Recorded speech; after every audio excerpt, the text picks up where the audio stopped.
kiai, para sesepuh, para tokoh masyarakat, wabil khusus Sayyidil Walid Syekhuna Al-Allamah Profesor Dr.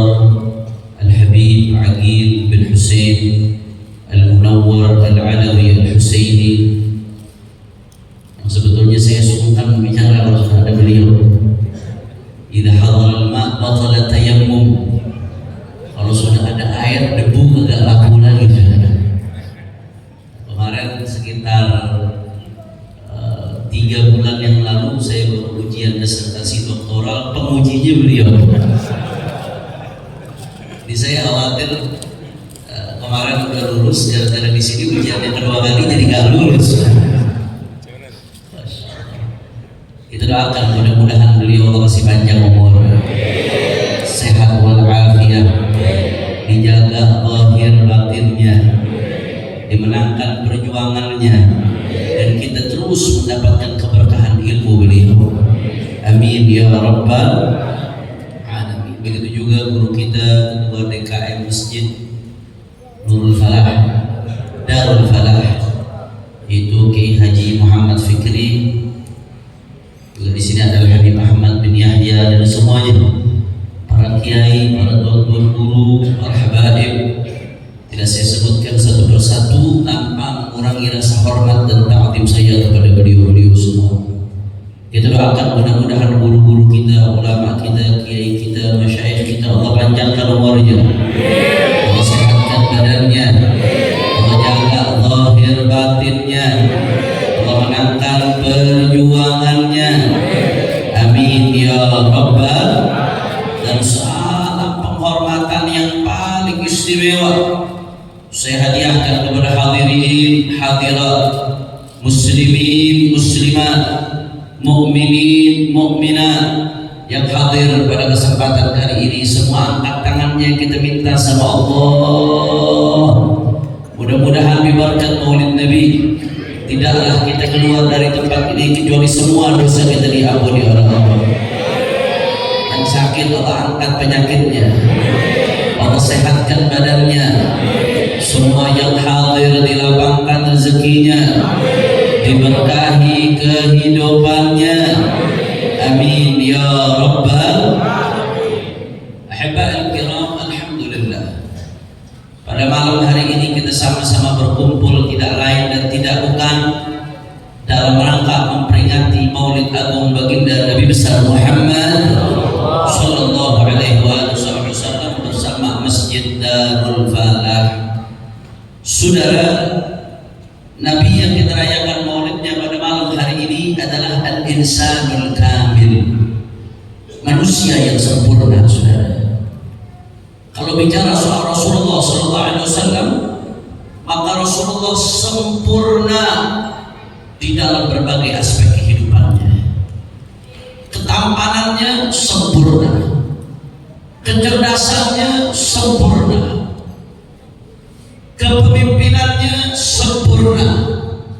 Segala hal yang berkaitan dengan Nabi kamal basyari sampai kepada tahap kesempurnaan makhluk, itulah baginda Nabi besar Muhammad.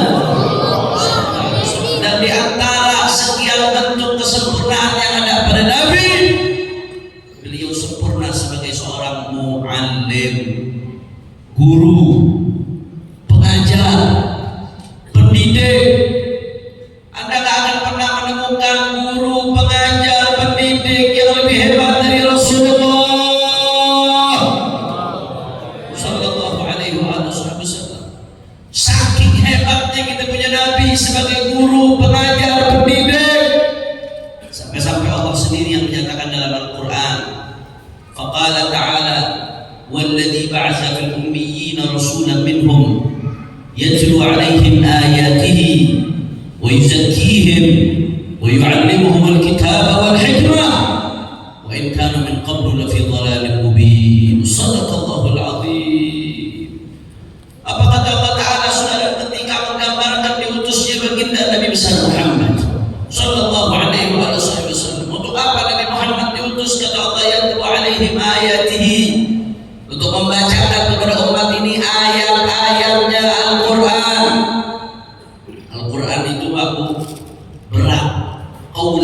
thaqila.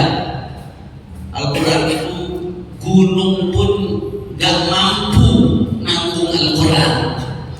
Law anzalna hadzal Qur'ana 'ala jabalin la ra'aitahu khashi'an mutasaddian min khasyatillah. Tapi kenapa kok kita bisa baca Al-Quran? Kata para ulama, berkat tilawahnya baginda Nabi Muhammad sallallahu alaihi wasallam. Andai ayat-ayat Quran itu nggak pernah dibacakan oleh lisannya Nabi, bisa kita nggak bakal pernah mampu baca Al-Quran, saudara. Masa dari situ Nabi Muhammad diutus wa yuzakkihim, untuk mensucikan umatnya, disucikan dari dosa supaya bersih dosanya. Mudah-mudahan di malam dosa-dosa kita dibersihkan oleh Allah. Sebagai ulama tafsir menjelaskan ayyuzakihim min danas tiba, dari karakter yang buruk disucikan, dirubah menjadi baik. Masa dari situ saudara, kata Allah Taala wa yu'allimuhumul kitaba wal hikmah. Kita punya Nabi diutus untuk yu'allim, mengajar. Apa yang diajarkan oleh Nabi saudara? Alkitab, Al-Quran, wal hikmah. Hikmah maknanya luas. Di antara ulama tafsir mengatakan hikmah adalah ilmu nafi', ilmu yang bermanfaat, saudara. Artinya Allah secara eksplisit menyatakan bahwasanya Nabi Muhammad diutus buat ngajarin umat. Apa yang diajarkan kandungan isi Al-Quran, yang diajarkan Al-Hikmah, supaya umat bisa tahu mana baik, mana buruk, mana benar, mana salah, mana hak, mana batil. Itulah baginda Nabi besar Muhammad sallallahu alaihi wasallam. Itu yang pertama. Kira-kira jelas atau tidak? Alhamdulillah. Sampai di situ sudah. Bahkan Nabi Muhammad sendiri mendeklarasikan, mendeklar dirinya sebagai seorang mu'allim. Pernah saudara, di dalam sebuah hadis yang diriwayatkan oleh Imam Ibnu Majah dari sahabat Abdullah bin Amr bin Al-As radhiyallahu anhuma, Nabi sallallahu alaihi wasallam suatu saat keluar dari rumahnya masuk dalam masjid. Di dalam masjid Rasulullah sallallahu alaihi wasallam fawajada halaqatain, mendapatkan ada dua perkumpulan di dalam masjid. Perkumpulan yang pertama yang yaqra'unal Qur'an wa yad'un Allah, mereka baca Quran dan doa minta sama Allah Subhanahu wa taala. Perkumpulan yang kedua yu'allimun wa yata'allamun, sedang menjalankan proses belajar mengajar. Masuklah kita punya Nabi ke dalam masjid, saudara. Begitu Nabi sallallahu alaihi wasallam masuk ke dalam masjid, lihat dua kumpulan tersebut, apa kata Rasulullah? Rasulullah memuji, kullun ala khair. Kata Nabi, dua-duanya kumpulan ini bagus, dipuji sama Nabi. Amma haula, ditunjuk sama Nabi, istisyarah di situ. Adapun mereka kumpulan yang pertama, wa yaqra'unal Qur'ana wa yad'un Allah, mereka baca Quran dan doa minta sama Allah. Insya'a a'tahum wa insya'a mana'ahum. Kalau Allah berkehendak, Allah kasih mereka. Kalau Allah tak berkehendak, Allah tak kasih mereka, saudara. Ditunjuk lagi kelompok yang kedua sama Nabi, amma haula, adapun mereka fayu'allimun wa yata'allamun, mereka menjalankan proses belajar mengajar.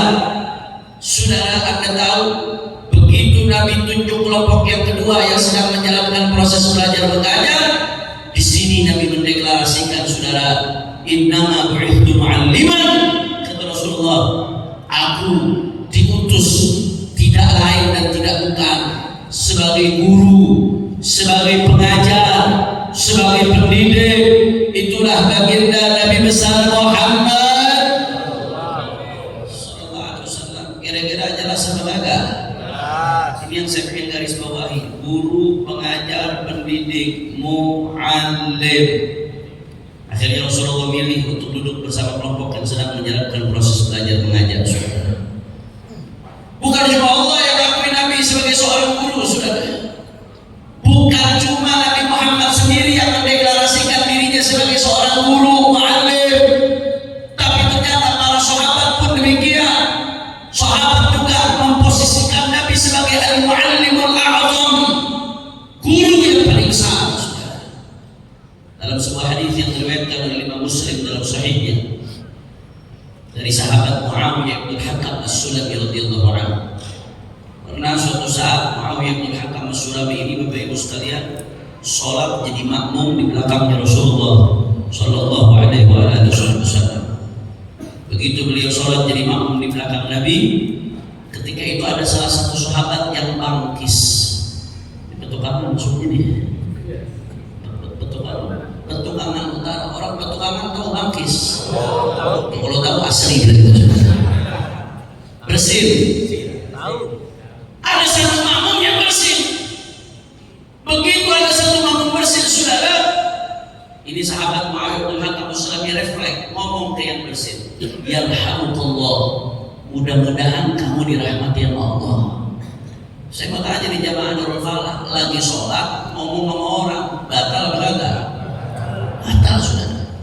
Karena khitab dalam sholat cuma boleh Allah wa Rasuluh. Lawan bicara dalam sholat itu hanya boleh Allah dan Nabi besar Muhammad. Nabi Muhammad walaupun manusia, tapi kalau kita nggak menjadikan beliau sebagai mukhatab dalam sholat kita nggak sah. Karena dalam sholat kita harus membaca Assalamualaikum ayyuhan nabiyyu wa rahmatullahi wabarakatuh. Singkat cerita beliau ngomong, ya rahmatullah, dengar ada yang bersin, dijawab mudah-mudahan engkau dirahmati Allah. Itu gara-gara beliau ngomong begitu, ngomong sama orang lagi sholat, kata beliau, faramadil qawmu bi absarihim. Sahabat-sahabat yang lain rame-rame ngelirik ke dia, saudara. Artinya ngeliatin ini siapa yang ngomong lagi sholat nih. Singkat cerita beliau merasa dilirik sama orang semasjid. Beliau ngomong lagi, wa syukla ummiya ma bantum taduruna ilayya. Kalau bahasa pertukangan ini ada apaan yang pada ngeliatin gua? Ini lagi sholat, ngomong dilirik sama yang lain, ngomong lagi, saudara. Itu sampai-sampai sebagian sahabat saya beribu Nabi Afkhabihim sampai pukul-pukul paha. Artinya kasih kode terdekat, diam lagi sholat, jangan ngomong, diam. Saudara, beliau belakangan katanya baru ngeh. Kalau saya ditegur supaya diam, akhirnya saya terdiam. Singkat cerita, selesai sholat, sahabat yang tadi ngomong Muawiyah bin Hakam As-Sulami radhiyallahu anhu dipanggil oleh Rasulullah Sallallahu alaihi wasallam. Saudara, ini habis bikin geger masjidnya Nabi lagi sholat. Bayangan dia dipanggil sama Nabi bakal diomelin sama Nabi. Mungkin bayangannya bakal dibentang sama Nabi Sallallahu alaihi wasallam, saudara. Tapi Anda tahu apa yang terjadi? Begitu dipanggil oleh Rasulullah Sallallahu alaihi wasallam dengan lemah lembut, dengan penuh kasih sayang, Nabi mengatakan, inna hadhihi shalah la yasru fiha syai' min kalamin nas. Innama hiya tasbihun wa takbirun wa tilawatul Quran. Kata Nabi ke sahabat tadi, ini yang namanya sholat, nggak boleh ngomong sama manusia. Sholat itu isinya tasbih, sholat itu isinya takbir, sholat itu isinya baca Quran. Nggak boleh lagi sholat ngomong sama manusia. Saya mau tanya sama orang petukangan, jawab yang kompak. Cara Nabi negur sahabatnya lembut atau tidak? Indah atau tidak? Jangankan kita, Pak. Itu sampai para sahabat terpesona dengan cara Rasulullah SAW. Sahabat tadi Muawiyah bin Hakam sampai mengucapkan sebuah kata-kata yang dicatat oleh tinta emas sejarah. Beliau sampai mengatakan, wallahi ma ra'aitu mu'alliman qablahu wala ba'dahu ahsan ta'liman min Rasulillah sallallahu alaihi wasallam. Ma kaharani wala syatamani wala darabani. Kata sahabat tadi, demi Allah, aku gak pernah melihat seorang muallim, guru, pengajar, pendidik yang lebih hebat daripada baginda Nabi besar Muhammad sallallahu alaihi wasallam. Maka hari Nabi gak bentak saya, wala syatamani, Nabi gak hina saya, wala darabani, Nabi gak mukul saya. Sallu ala Nabi. Saudara, Nabi sebagai seorang muallim, bukan hanya Allah yang menyatakan dalam Al-Quran, bukan hanya Nabi SAW yang mendeklarasikan dirinya sebagai seorang muallim, tapi sahabat-sahabat pun menyebut Nabi SAW sebagai seorang muallim, guru, pengajar, pendidik bagi mereka, saudara. Dan andai kata kalau kita anggap salah satu tolok ukur barometer indikator kesuksesan seorang guru, pengajar, pendidik, salah satunya diantaranya kalau muridnya sukses. Murid sukses tanda berarti gurunya betul enggak? Saya kasih contoh lah, ada Abu Yasin Muhammad bin Ali bin Abbas al-Maliki al-Hasan rahimahullah rahmatul abrar, salah satu guru daripada guru kita Syekhuna Profesor Dr. Kiai Haji Al-Habib Agil Sayyid Agil Husain al-Munawwar. Itu Abu Yasin Muhammad bin Ali al-Maliki bukan hanya seorang alim, bukan hanya seorang wali, beliau seorang murabbi, seorang muallim, guru, pendidik. Pengajaran beliau sukses, saudara. Apa buktinya beliau sukses? Kita lihat aja dari murid-muridnya. Murid-muridnya aja murid Prof. Agil Munawwar, saudara, model-model beliau. Murid-muridnya ulama-ulama besar. Murid-muridnya juga aulia, ulama, salihin. Muridnya sukses, tanda berarti gurunya betul bukan? Betul bukan? Mari kita coba indikator ini, tolok ukur ini kita terapkan pada Rasulullah SAW. Rasulullah sebagai seorang guru, siapa santrinya? Santrinya Rasulullah, Sayyidina Abu Bakar As-Siddiq, Sayyidina Umar bin Khattab, Sayyidina Uthman bin Affan, Sayyidina Ali bin Abi Thalib, radhiyallahu anhum. Belum lagi baqiyatul ashri mubasysyirin bil jannah, Sa'd bin Sa'id bin Auf, Talhah wa Abu Ubaidah wa Zubair sadatul ghurur. Belum lagi wa Hamzah wa kadal Abbas sayyiduna wa najmuhu al-habr man thalat bihi al-ghiyar. Belum lagi Sayyidina Abu Hurairah, Sayyidina Abdullah bin Umar, Sayyidina Abdullah bin Mas'ud, Sayyidina Zaid bin Thabit, Sayyidatuna Aisyah radhiyallahu anha, dan masih banyak lagi murid-muridnya Nabi, santri-santrinya Nabi, saudara. Mereka ini kebanyakan tinggal di Mekah, Madinah. Mekah, Madinah dikelilingi padang pasir, saudara. Tapi mereka santri-santrinya Nabi berhasil membawa cahaya Islam menyebar ke seluruh dunia. Sampai-sampai kekaisaran besar saat itu yang ada tunduk di bawah murid-muridnya Rasulullah SAW. Murid-muridnya saja menggoncangkan dunia. Bagaimana dengan gurunya Sayyiduna Muhammad? Makanya Bapak Ibu sekalian, demi Allah, catat baik-baik omongan saya. Sejarah tidak pernah mencatat dan tidak akan pernah mencatat. Anda tidak menemukan dan tidak akan pernah menemukan seorang guru, pengajar, pendidik yang lebih hebat daripada baginda Nabi besar Muhammad sallallahu alaihi wasallam. Kira-kira sampai sini jelas atau tidak? Kurang kompak, jelas atau tidak? Jelas atau tidak? Kalau begitu Nabi Muhammad sebagai seorang guru sempurna atau tidak? Nabi Muhammad sebagai seorang pengajar sempurna atau tidak? Nabi Muhammad sebagai seorang pendidik sempurna atau tidak? Apa ada guru yang lebih hebat dari Nabi? Apa ada pengajar yang lebih hebat dari Nabi? Apa ada pendidik yang lebih hebat dari Nabi? Semua angkat tangannya, takbir. Sallu ala Nabi. Saudara, dari apa yang saya sampaikan tadi, kita bisa mengambil pelajaran al-ibar wal ibad. Apa pelajaran yang bisa kita petik, saudara? Yang pertama, Nabi menyatakan dirinya innama bu'ithu mu'alliman. Nabi menyatakan dirinya sebagai guru, mu'allim, saudara. Artinya apa, saudara? Ini kabar gembira buat orang-orang yang Allah pilih sebagai guru. Apa yang Anda lakukan adalah sebaik-baiknya pekerjaan. Karena kalau Anda guru, Rasulullah menyatakan dirinya sebagai guru, saudara.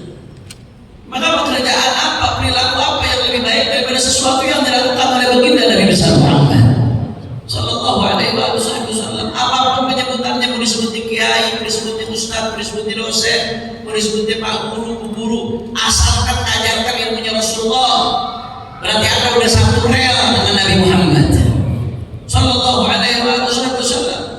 Walaupun kadang-kadang mohon maaf, satu-satu di kampung-kampung yang mengajarkan Quran gara-gara ekonominya menengah ke bawah suka dipandang sebelah mata, nggak ada urusan, mereka tetap mulia. Kenapa? Karena mereka dimuliakan oleh Allah lantaran satu barisan dengan baginda Nabi besar Muhammad. Dan nggak sampai di situ, saudara. Nabi menyatakan dirinya sebagai guru, muallim, pengajar. Berarti umat di sisi lain semakin memuliakan Nabi, maka umat akan semakin memuliakan guru, saudara. Ta'zim kepada para ulama, para guru, para masyayikh, para kiai. Kata Syekh Nawel Baghdadi al-Qabil Tughyan, hakikatnya adalah ta'zim kepada baginda Nabi besar Muhammad. Sebab Bapak Ibu sekalian, kita ini sama-sama tahu, kita ini gak akan bisa selamat kecuali kalau ngikutin Rasulullah SAW. Sedangkan Rasulullah wafat 1400 tahun sebelum kita lahir, saudara. Terus bagaimana caranya kita ngikutin Nabi? Kita gak hidup bisa dengan Nabi, tapi kita gak bisa selamat kalau gak ngikutin Nabi. Lantas bagaimana caranya kita ngikutin Nabi, saudara? Ternyata Rasulullah SAW mewariskan ilmunya kepada ulama dari kalangan sahabat. Ulama dari kalangan sahabat mewariskan ilmunya kepada ulama dari kalangan tabi'in. Ulama dari kalangan tabi'in mewariskan ilmunya kepada ulama dari kalangan tabi'in. Terus turun ke muridnya sampai kepada guru-guru kita, saudara.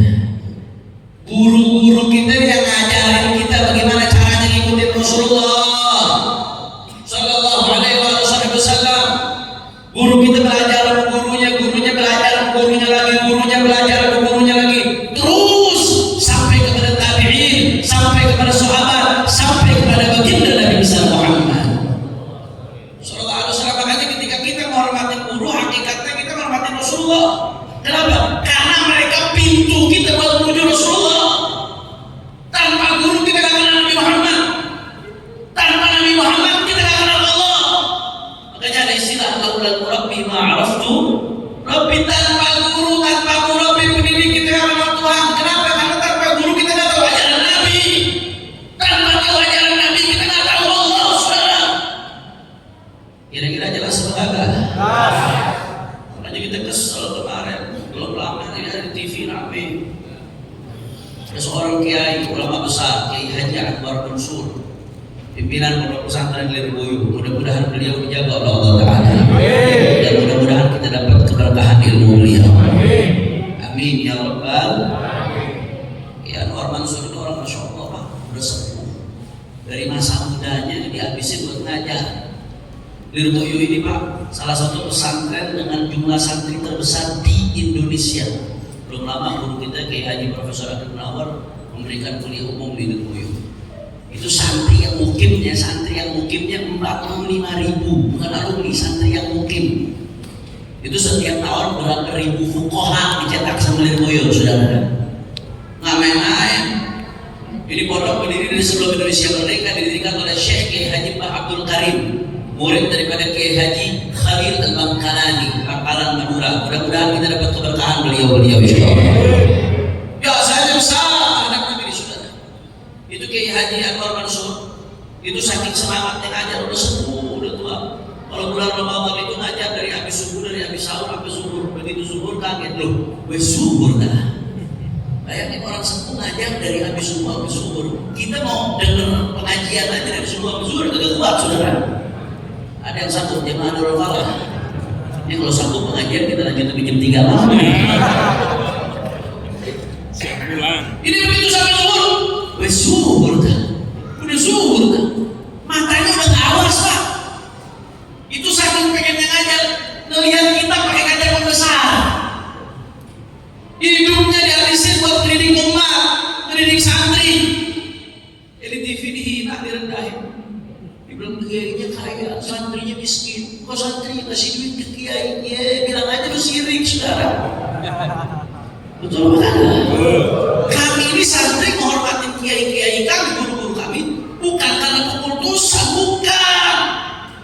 Kami santri hormat kiai karena mereka pintu kami menuju Rasulullah. Artinya mereka pintu kami menuju kebahagiaan. Jangankan uang yang tak seberapa, guru kami nggak minta, tapi kami yang merasa kami dapat berkah ketika nasihatkan guru kami, saudara. Jangankan uang, andai kata nyawa pun harus kami korbankan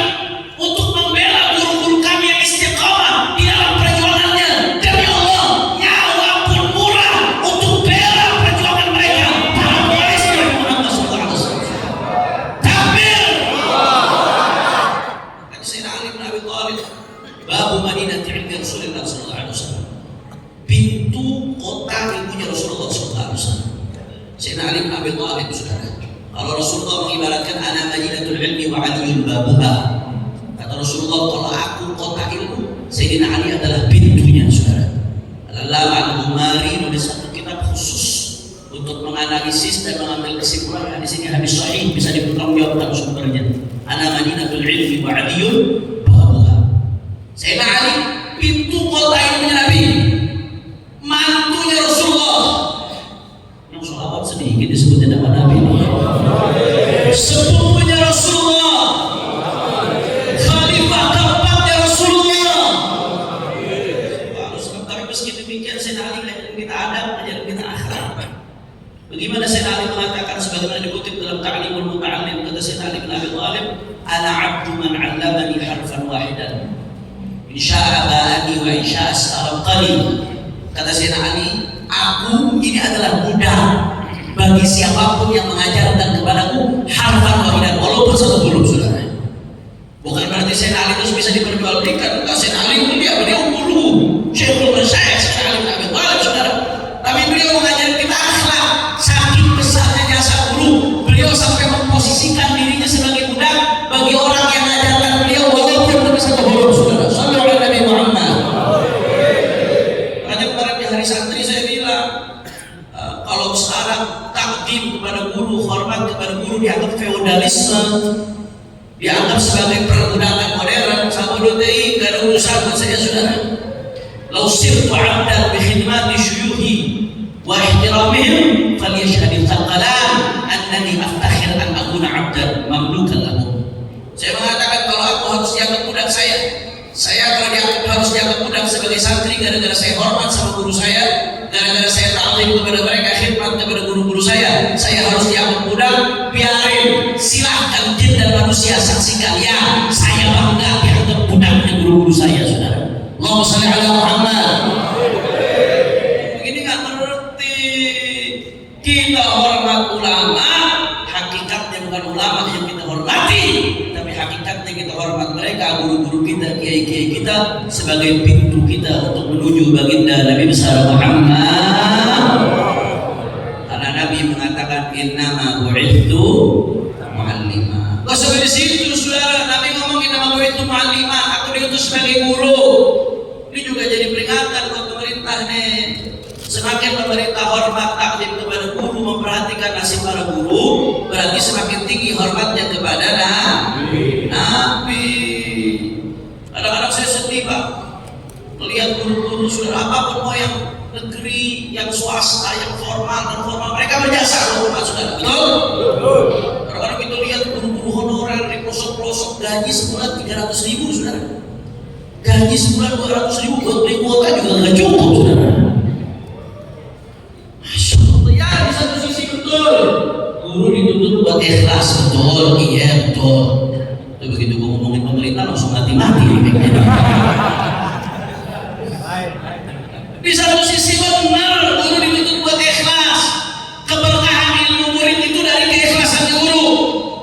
Tapi di sisi lain jangan lupa, guru juga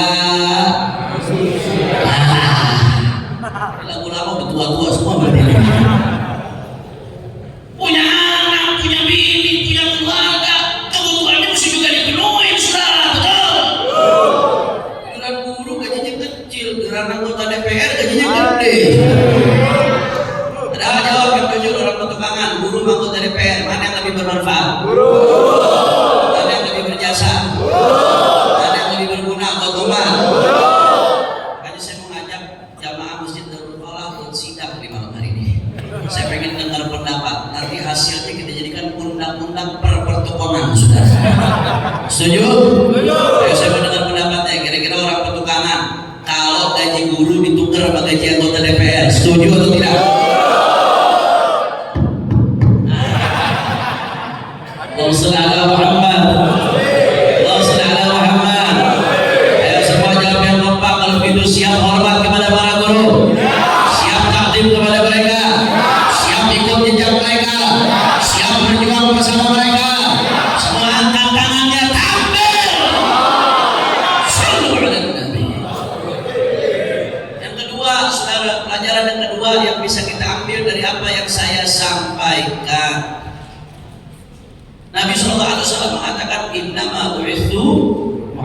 Nabi menyatakan dirinya sebagai guru.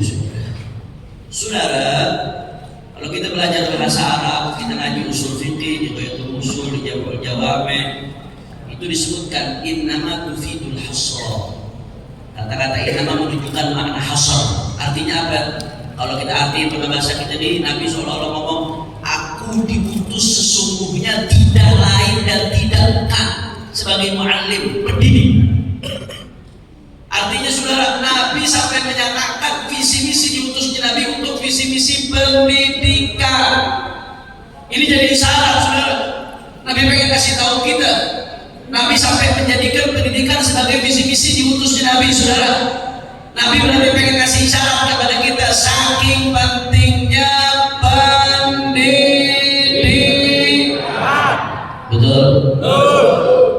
Nabi pengen kasih tahu kepada kita, umat begitu butuh kepada yang namanya pendidikan. Betul? Jangan ngimpi umat baik kalau nggak betul-betul menjalankan pendidikannya Rasulullah SAW. Rasulullah sendiri yang mengatakan dalam hadis, man yuridillahu bihi khairan yufaqihu fid din. Kata Nabi, kalau Allah menginginkan kebaikan untuk seseorang, Allah bikin dia paham ilmu agama. Saudara, dari sini kita bisa ambil bagaimana caranya paham ilmu agama. Kalau nggak melalui proses pendidikan kita, ilmu bitta'allum. Bukan ada ilmu dunia, ilmu dunia ada, tapi belajar dulu awalnya. Man amila bima alima 'allama Allahu 'ilma ma lam ya'lam. Belajar dulu awalnya saudara. Dari sisi lain, di sini memberikan pelajaran kepada kita. Nabi mengatakan perorangan nggak bakal baik kecuali melalui ilmu agama. Berarti melalui proses pendidikan. Perorangan itu kalau dikumpulin jadi keluarga, Pak. Perorangan itu kalau dikumpulin jadi masyarakat. Perorangan itu kalau dikumpulin jadi negara. Artinya saudara, kalau perorangan nggak bisa baik kecuali melalui proses pendidikan, berarti kalau kita tarik ke yang lebih luas, jangan mimpi keluarga baik tanpa pendidikannya Rasulullah. Jangan mimpi masyarakat baik kalau tidak ditanamkan di dalamnya nilai-nilai pendidikannya Rasulullah. Jangan mimpi negara dengan perangkat di dalamnya bisa baik tanpa pendidikannya baginda Nabi besar Muhammad Sallallahu Alaihi Wasallam. Bagi zaman sekarang, zaman fitnah yang luar biasa, Masya Allah. Zaman yang dikatakan oleh Nabi, yusbihur rajulu mu'minan wa yumsi kafiran, yumsi mu'minan wa yusbihu kafiran. Itu fitnah seperti potongan-potongan kegelapan di malam hari. Orang udah bingung. Sebagaimana kalau malam hari gelap nggak ada cahaya, orang bingung siapa yang ada di kiri kanannya. Akan datang satu zaman orang bakal bingung mana yang benar, mana yang salah, mana yang hak, mana yang batil. Sampai-sampai berapa banyak nanti kata Nabi, paginya masih mukmin, sorenya sudah kafir, saudara. Sorenya masih mukmin, paginya sudah kafir. Dan berapa banyak di zaman sekarang orang-orang yang pagi hatinya imannya masih mantap, siangnya udah menyaksikan tayangan-tayangan di media sosial yang menyebabkan imannya goyang, sorenya udah beda, sudah goyang hatinya. Mudah-mudahan iman Islam kita di keturunan kita dijaga Allah. Kalau ini sudah terjadi, bagaimana cara selamat? Kata ulama, la yaslam fiha illa man ahyallahu qalbahu binuril ilm. Enggak akan bisa selamat kecuali orang-orang yang Allah hidupkan hatinya dengan cahayanya baginda Nabi besar Muhammad. Makanya Bapak Ibu sekalian, saya sudah wanti-wanti di berbagai tempat, perayaan Maulid Nabi jangan hanya menjadi seremonial. Perayaan Maulid Nabi itu harus jadi momentum untuk ikat umat dengan Rasulullah SAW. Bagaimana caranya ikat umat dengan Rasulullah? Ya pakai ajaran Nabi. Bagaimana caranya saudara umat supaya paham ajaran Nabi? Ya melalui proses pendidikan. Makanya momen Maulid Nabi di berbagai tempat harus jadi momentum untuk membangkitkan pendidikan Rasulullah di tengah umat, saudara. Betul? Karena hanya dengan itu umat bisa bahagia, saudara. Makanya saya mau ngasih oleh-oleh nih, orang Darul Falah mau oleh-oleh apa enggak? Mau oleh-oleh. Udah malam, saya masih ada ceramah lagi. Lanjut sampai jalan. Orang semangat, orang mesra-mesra. Lanjut sampai jalan. Masih semangat? Yakin? Betul? Coba dengar dulu semangatnya jemaah Darul Falah. Semua angkat tangannya, takbir! saudara, saya mau kasih oleh-oleh. Di zaman sekarang supaya anak kita, keturunan kita, orang-orang kita cintai termasuk diri kita sendiri nggak lepas dari cahaya yang punya Rasulullah SAW, maka kita semua jangan lepas salah satu dari 4M. Berapa M? 4M. Berapa M? 4. Yang jawabnya kompak, saya doain dapat 4 miliar. Gara-gara duit lu kenceng dong. Berapa M? 4. Apa saja 4M tersebut, Habib? Yang kalau kita pegang salah satu dari 4 ini, insya Allah keluarga kita aman. Yang pertama, mondok. M yang pertama, mondok. Kompak. M yang pertama, mondok. Pondokin anak udah paling benar. Zaman sekarang pondokin anak udah pesantren, udah paling benar. Saya mau tanya nih bapak-bapak, ibu-ibu yang ada di sini, jawab yang jujur, nggak jawab yang jujur. Anak-anak kita kalau di rumah kerjaannya zaman sekarang yang dipegang apa? Bangun tidur yang dipegang, mau sholat yang dipegang, selesai sholat yang dipegang, telat sholat gara-gara lagi ngobrol sama orang tua megang, mau makan megang, sendok mau makan HP yang penting. Ini fakta, saudara. Bahkan ada studi menunjukkan itu Indonesia salah satu negara dengan durasi penggunaan HP per hari terlama di dunia, saudara. Ada studi yang menunjukkan itu rata-rata Indonesia main HP per hari 7-8 jam, Pak. 7-8 jam tanpa sadar, terus scroll, grup dibuka lagi udah kayak ada transferan berapa juta, saudara. Nggak berhenti 10 menit aja kalau buka HP itu gelisah saja, tapi kita sadar 7-8 jam per hari. Saya bilang gimana itu 7-8 jam per hari kalau dipakai buat baca Quran tiap hari, Pak, Masya Allah bisa terbang loh jadi wali. Betul? 7-8 jam per hari dipakai buat baca sholawat. Kalau nggak lihat Nabi yang ketuakan, saudara, 7-8 jam per hari berapa puluh ribu sholawat itu, saudara. Nggak main-main, saudara. Dan yang lebih menyakitkan lagi anak-anak kita di masa pertumbuhan, Bapak Ibu sekalian, di masa pembentukan karakter, pembentukan jati diri, di masa pembentukan mindset, saudara, pola pikir. Anak-anak itu gurunya bukan lagi bapaknya, gurunya bukan lagi ibunya. Bapak-bapak bisa ngobrol sama anak sehari sejam udah hebat, Pak. Ibu-ibu ini bisa ngobrol sama anak sehari sejam secara serius. Wah, saya jempolin kalau bisa.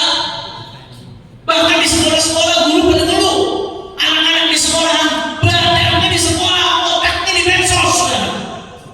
Betul apa ada? Ini realita. Gurunya anak-anak kita bukan lagi mereka yang mempengaruhi pikiran anak-anak kita yang selalu bersama mereka, yang jadi fokusnya mereka bukan lagi bapaknya, bukan lagi ibunya. Guru dari anak-anak kita sekarang Facebook, YouTube, Instagram, Twitter, Google, ChatGPT, TikTok. Betul kan? Mungkin sebagian anggap ini biasa. Menganggap ini biasa itu luar biasa, musibah. Kenapa? Karena medsos, Bapak Ibu sekalian, ya saya nggak pungkirin positifnya ada, ya. Tapi kalau jujur negatifnya jauh lebih banyak. Di media sosial maksiat yang normal, saudara. Perempuan buka aurat bukan masalah. Zina, pacaran dianggap biasa. Itu habis-habis kalau dicerita tentang hubungan perzinahannya dengan bangga, saudara. Kita lihat di media sosial, Masya Allah, anak-anak kita sehari-hari dicekokin caci maki ulama, caci maki aulia, caci maki orang-orang soleh, saudara. Saya kadang-kadang ngeri, Pak, kalau lihat media sosial anak-anak kita tumbuh dengan medsos seperti ini. Kita malam hari ini masih bisa kumpul, kita percaya sama yang namanya keberkahan, saudara. Tapi anak-anak kita yang tumbuh setiap hari berjam-jam dicekoki dengan media sosial, dengan segala hal-hal negatif yang ada di dalamnya, bagaimana jadinya mereka 30 tahun ke depan, saudara? Mudah-mudahan anak-anak kita dijaga oleh Allah. Maka Bapak Ibu sekalian, jangan dengan Bapak Ibu, saya sendiri khawatir kalau melihat medsos, khawatir melihat perkembangan anak-anak kita yang dicekoki media sosial, saudara. Maka di tengah kekhawatiran yang saya rasakan, alhamdulillah saya melihat ada secercah cahaya, saudara. Secercah cahaya tersebut adanya di pondok pesantren. Alhamdulillah. Ya Allah, anak-anak kita Pak, begitu masuk pesantren yang pertama dilakukan apa? Dipisahkan dulu di masa mudanya dari barang yang namanya handphone. Bukan supaya dia kuno, bukan supaya dia terbelakang saudara, tapi supaya dia bisa tumbuh dengan nilai-nilai yang original yang ditanamkan oleh guru-gurunya yang diambil dari Rasulullah SAW. Saya pernah mondok Pak, itu anak-anak Bapak kalau di pesantren jam 3 malam udah dibangunin, disuruh tahajud. Jam 3 anak-anak kita lagi ngedoain orang tuanya sampai nangis saudara. Wah, cari gimana pendidikan yang begini? Nah sampai di situ saudara, itu anak kita di pesantren 5 waktunya sholat diperhatiin, zikirnya diperhatiin, apa ucapannya, coba-coba ucapan kotor dibungkum saudara, perilakunya diperhatiin. Ketika anak-anak di luar sibuk pegang handphone, medsos, tapi anak-anak kita di pesantren tangannya sibuk pegang Al-Quran. Allahumma shalli ala Muhammad. Makanya luar biasa guru saya Profesor Abu Yalih Abdullah bin Ahmad Baharun hafizahullah ta'ala, rektor Al-Khaf University. Saya kemarin beliau datang ke Indonesia 1 bulan keliling. Saya menemani hampir 3/4 safari dakwah beliau dan menerjemahkan beliau saudara. Di berbagai kesempatan beliau sampaikan pesantren-pesantren di Indonesia adalah qal'atu Indonesia wa qal'atu muslimin, benteng terkuat Indonesia dan benteng terkuat umat Islam saudara. Ini benteng pesantren teruji bahkan dari zaman penjajahan Belanda 350 tahun Pak, 350 tahun Belanda jajah Indonesia. Jangan Anda pikir Belanda cuma bawa misi politik, jangan Anda pikir Belanda cuma bawa misi ekonomi, Belanda juga bawa misi ideologi saudara. Belanda juga berusaha mengkristenkan Indonesia, cuma Belanda gagal. Kenapa gagal? Salah satu sebab kegagalan Belanda mengkristenkan Indonesia Pak, pondok-pondok pesantren yang berdiri jauh sebelum Indonesia merdeka. Saya kasih contoh di Jawa Timur ada pesantren besar namanya Pondok Pesantren Sidogiri saudara. Itu berdiri kurang lebih sekitar 290 tahun yang lalu Bapak Ibu sekalian. Indonesia baru 80 tahun, dia udah 290 tahun. Artinya dia lahir 210 tahun sebelum Indonesia merdeka saudara. Dia udah cetak ulama, cetak kiai saudara, disebar ke desa-desa, jaga akidah umat. Hasilnya apa? 350 tahun Belanda gagal mengkristenkan Indonesia. Berkat perjuangannya kiai-kiai dan pondok pesantren saudara. Allahu Akbar. Nah sampai di situ itu bisa menjepang pun demikian. Setelah Indonesia merdeka ada namanya Orde Lama, Orde Baru sampai reformasi. Ada arus liberalisasi yang tidak kecil, sudah tidak sedikit. Ada arus sekularisasi yang berusaha mensekularkan Indonesia. Ada arus saudara yang berusaha menyebarkan paham pluralisme agama. Ada yang berusaha untuk mewahabikan Indonesia. Beasiswa digelontorkan besar-besaran untuk mencetak kader ustaz-ustaz yang mengkafirkan, membid'ah-bid'ahkan amalan Islam di Indonesia. Ada arus syiahisasi. Beasiswa digelontorkan besar-besaran ke Iran untuk mencetak dai-dai yang siap-siapkan Indonesia. Tapi apa yang terjadi saudara? Alhamdulillah semua upaya tersebut gagal. Kenapa?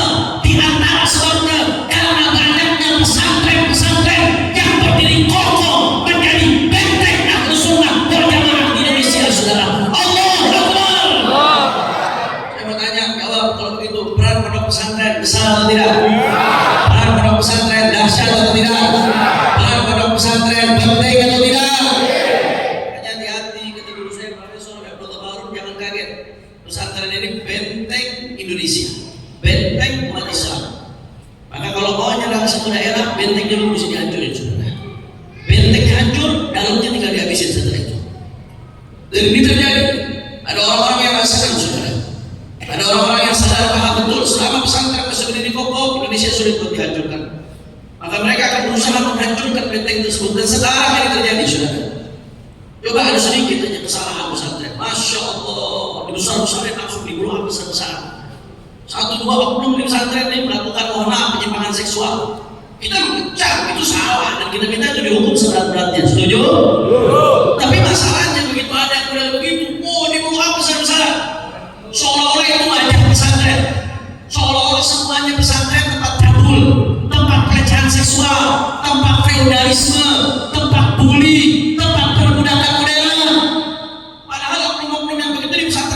sih 0,0000 sekian persen. Pesantren yang mencetak ulama jauh lebih banyak, yang mencetak orang-orang soleh jauh lebih banyak, yang mencetak tokoh-tokoh bangsa jauh lebih banyak, yang menjaga akhlak anak-anak bangsa jauh lebih banyak. Tapi kenapa yang jelek-jelek selalu diusahakan untuk menjadi wajah pesantren, saudara? Betul? Hati-hati, karena pesantren adalah benteng Indonesia. Mau ngancurin Indonesia, bentengnya dulu mesti dihajar, saudara. Termasuk tuh repot-repot isu-isu dari kemarin, Bapak bisa perang, pihak luar biasa. Itu cuma batu lecakan doang. Kalau udah terbiasa caci maki ulama dari kalangan habaib, besoknya kiai yang dihantam dan terbukti, saudara. Kalau sudah terbiasa jalan kiai caci maki kiai, habis itu pesantren, dan sekarang terbukti di mana-mana pesantren yang bully, saudara.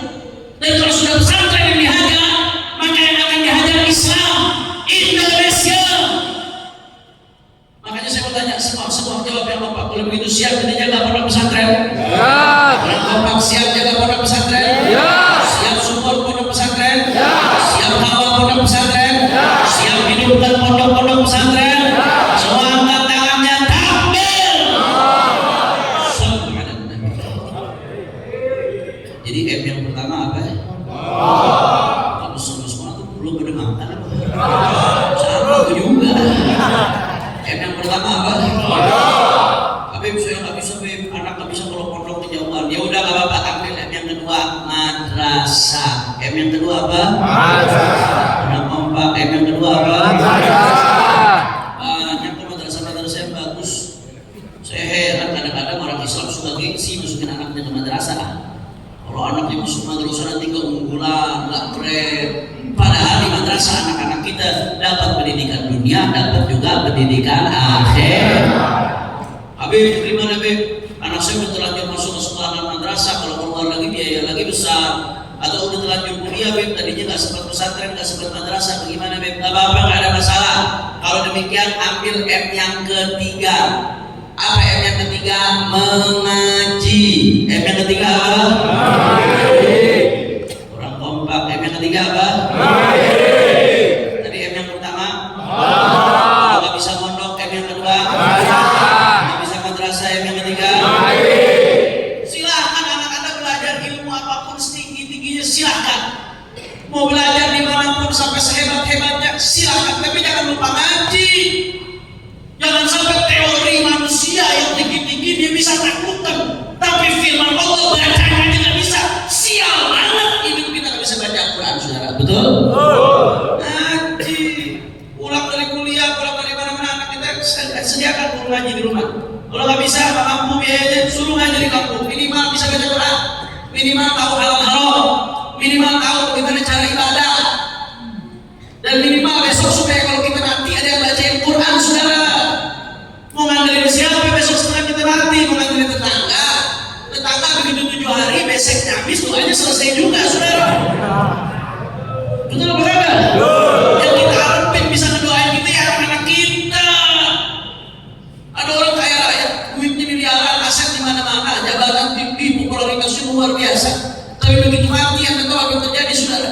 Jenazah masih di dalam rumah, udah nyetel kaset Quran, pakai kaset.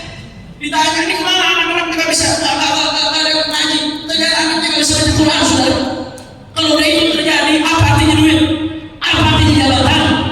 Apa artinya popularitas? Apa artinya aset? Kalau kita mati, anak kita nggak bisa baca Quran buat kita, saudara. Mendingan hidup pas-pasan, makan tahu tempe, tapi kita mati, anak kita pada ngaji buat kita, saudara. Betul? Mudah-mudahan kita nanti meninggalkan anak-anak yang soleh. Amin ya Rabbal. Tadi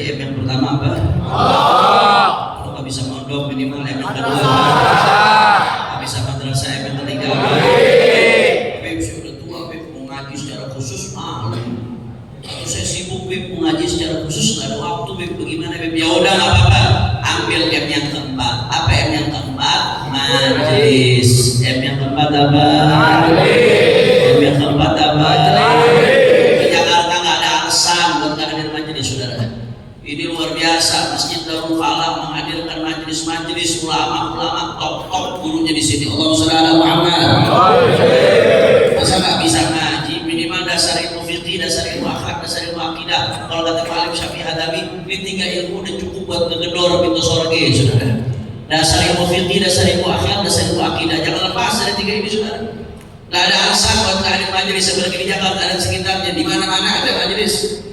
Habib saya nggak ada waktu, Habib masa seminggu 2 kali nggak ada waktu. Nggak ada waktu, Habib ya udah seminggu sekali. Nggak ada waktu, Habib. Oh. Orang-orang yang ngomong nggak ada waktu buat majelis, saya mau tanya, kalau diajak nongkrong waktunya ada apa enggak? Kalau diajak ngopi waktunya ada apa enggak? Diajak main HP waktunya ada apa enggak? Kalau buat majelis nggak ada waktu, jangan singit. Betul enggak? Habib saya di pos Habib nggak ada majelis bagaimana? Ada internet nggak? Ada. Ngaji lewat online. Saya tahadutsan binimah Al-Fakir. Saya setiap bulan pengajian bulanan di luar ceramah, pengajian bulanan itu 19 titik dengan 19 kitab yang berbeda dan berbagai disiplin berbeda, saudara, di berbagai tempat tahadutsan binimah. Dan itu semuanya ditayangkan di channel YouTube saya. Apa channel YouTube-nya? Habib Hanif Official. Jangan lupa like, subscribe, and share. Sekalian promosi. Artinya apa? Anda di mana, saya di mana, kita bisa satu majelis lewat online. Gak ada alasan buat ke majelis. Di zaman sekarang gak ada hujah di hadapan Allah buat gak hadir majelis itu, saudara. Tidak ada hujah di hadapan Allah Ta'ala, saudara. Tapi yang penting walaupun majelisnya online, majelisnya tetap pastikan ngajinya ke ulama yang ahlus sunnah. Majelis biar online majelis, akhirnya ngajinya di YouTube sama Mama Upron, Mama Qolina rahmatan nafi Allah. Itu bukan ngaji ahlus sunnah, ngaji bahasa semut loh. Allahumma sholli ala Muhammad. Allahumma sholli ala Muhammad. Jadi ulang 4M itu apa? 4M yang pertama bisa mondok, yang kedua bisa madrasah, yang ketiga bisa mengaji, yang keempat mondok. Madrasah kagak mau, mengaji majelis kagak mau. Kalau udah begitu silakan ambil M yang kelima, mati. Tapi gua ngomongin Hasan, bukan saya yang ngomong Imam Syafi'i. Kata Imam Syafi'i, wa man fatahu ta'lim wa tashabbabihi fakabbir alaihi arba'an wa fadhi. Kata Imam Syafi'i, anak muda kagak mau ngaji, sholatin dia dengan sholat jenazah.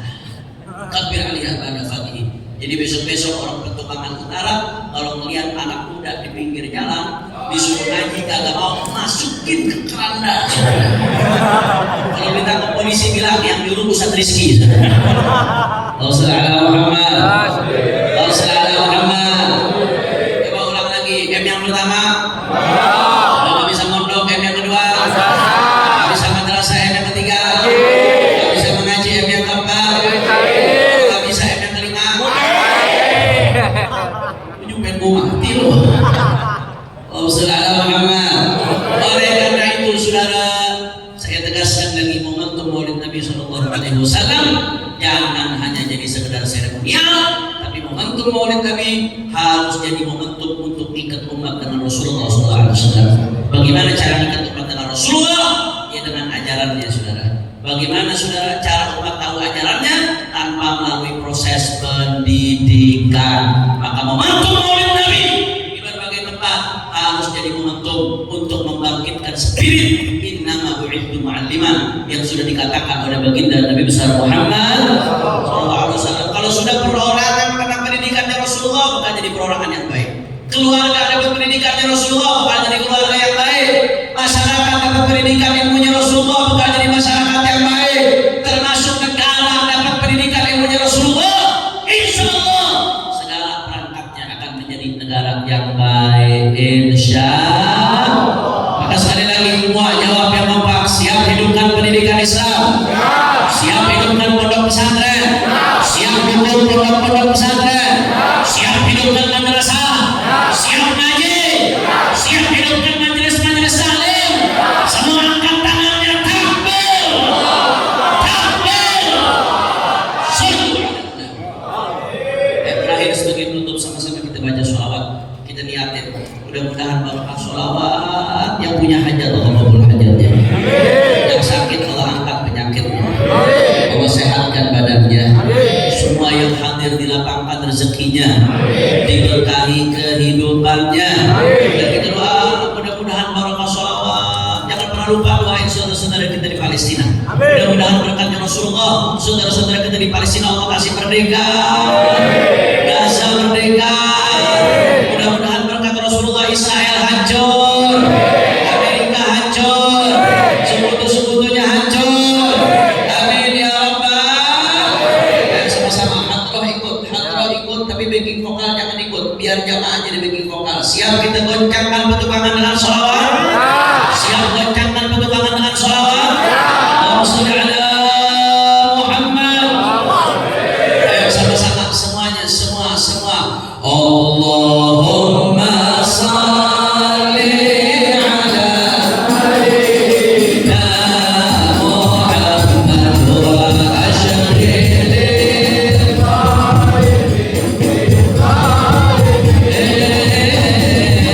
Allahumma sholli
mengundang tadi di akhir saya bacakan mars aksi bela Islam karena sekaligus saya mengundang insya Allah pada hari Selasa malam Rabu 2 Desember 2025 kita akan mengadakan istighatsah kubra reuni akbar mujahid 212 yang mulai maghrib berjamaah. Setelah itu istighatsah, zikir, isya berjamaah, kita sholawatan, baca maulid, ditutup dengan tausiah-tausiah dari guru-guru kita, di antaranya Imam Besar Habib Muhammad Rizik bin Husain bin Syihab. Di mana Beb? Di Silang Monas, insyaallah. Tanggal berapa Desember? 2 Desember. Hari apa?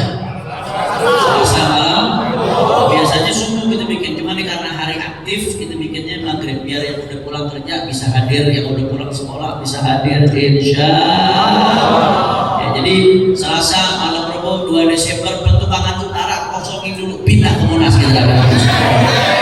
Insyaallah. Siap hadir? Siap pemegang? Siap tunjukkan persatuan? Tampil. Allahumma ja'al jam'ana hadza jam'an marhuman wa tafarraqana min ba'dihi tafarruqan ma'suma wa la taj'al ahadan fina wa la minna wa la ma'ana shaqiyyan wa la mahruma bi rahmatika ya arhamar rahimin. Allahumma ihdina bi hudah waj'alna mimman yusari'u fi ridha wa la tuwallina waliyan siwa wa la taj'alna mimman khalafa amraka wa 'asaka waghfir lana wa li walidina wa li auladina wa li ahbabina hajat. Mudah-mudahan yang punya hajat semuanya qabul. Hajat semuanya qabul. Hajat semuanya qabul. Hajat hissiyah, ma'nawiyah, dunyawiyah, wa ukhrawiyah bijahi khairil bariyah. Ya Muhammad ya mujib ya hadiran ya ghib tawassalna ilaika min habib taqdi hajatina qarib qadina khususan والدينا ووالديكم وأمواتنا وأمواتكم وأموات المسلمين الجميع أن الله يتغشاهم برحمة المغفرة وإلى حضرتنا بالسر الفاتحة.